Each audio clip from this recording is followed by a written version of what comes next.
This is Will Dana, managing editor of Rolling Stone, and you are listening to Rolling Stone Online. So I will start you off by saying, because everybody's thinking it right away, and so it's such a movie question anyway, and it's deep, it's Citizen Kane-like, which is when you run into Halle Berry at any time, does she? I know. Yeah. What happens? Ironically, we have never crossed paths. That's again. impossible. I'm serious. I've never seen her. I don't think I've seen her since. Is it a purposeful thing? Maybe on her part.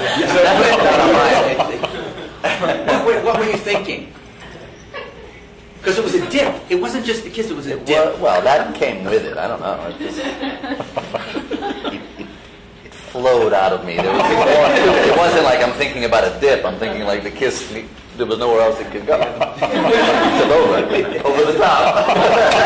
And then some. It's just one of those great memorable things. Yes, for me too. But I read, Adrien, that actually you said that was mimicked after a shot of your parents. That's not true. It's the problem with not. I said, interestingly enough, there is my parents just celebrated their 40th wedding anniversary on the 30th, and they got married. They went up to Mount Vernon, went to the courthouse, and had a cop take their picture. My mom's a photographer, as you probably know. Her name's Sylvia Plahi. And she's a wonderful photographer, but she has a book out now, and the photograph is in the book. The book is called Self-Portrait with Cows Going Home. And in the book there's this photo of them, and my dad is doing the Halle Berry moment with my mom. It's not something I consciously try to do. That's someone who didn't listen clearly or felt that was better in their story, unfortunately. But it was funny because I saw that photo later and I said, oh, well, that's where I learned that.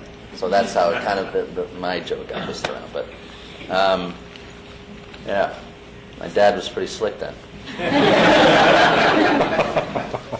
well, I should ask you right away about Hollywoodland, which I'm sure nobody in this room has seen except for me, right? There's nobody's been, but you should. I was saying to Adrien before that it kicks off the fall season in movies, which I, for one, am tremendously grateful for. And when people say to me, Hollywoodland, what's it about? Which you must be hearing a lot as you do this. It's just not an easy thing to say what it's about. You could say, well, it's about the guy who played Superman, George Reeves, which Adrien does not play, Ben Affleck plays.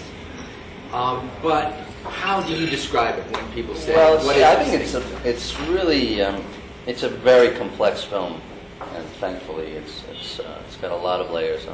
I think it's about the search for identity, and partially the obsession with celebrity, and that it extends even beyond actors' dreams and desires. I mean, I play a detective on the fringe of Hollywood, lives in the Valley. He too has those aspirations of being famous and more successful, and I think the common misconception is that the more you have whatever it is that you desire, whether it's money or fame or respect, that will be fulfilling and will be the answer to your unhappiness, and it's usually not the case. But I think it's a really beautiful story. I mean, it does take place around the events of Reeves' death, and there were, he died under mysterious circumstances. It was reported as a suicide, but he was sleeping with Eddie Mannix, his wife, who was the head of MGM then. He was a former mobster from Jersey, and so there could have been other motives. But he also was, unfortunately, very unhappy, where his fame as Superman overshadowed everything else, and his ability to work in Hollywood as anyone else, and it was difficult for him. Yeah, I was saying, so I've been doing a lot of Q&As, and they asked about is it true that he was cut out of From Here to Eternity, and they laughed at him in the premiere, and it's a great scene in the movie where they basically allude to cutting him out of the movie, and I thought. He said, that must be very difficult. And I said, I too have shared that similar experience. I've been cut out of a James Jones film myself with Thin Red Line. And it's difficult for an actor. It's difficult for whatever the reason is, to not have your work speak for itself or be able to. And that's a difficult thing for a lot of actors. I fortunately made it beyond that and am known more for my work rather than my celebrity status, which has kind of come as the result of that recognition. So it's an interesting film for me because it deals with a lot of things that we are all probably very knowledgeable about, covering Hollywood and that industry, and that's cool.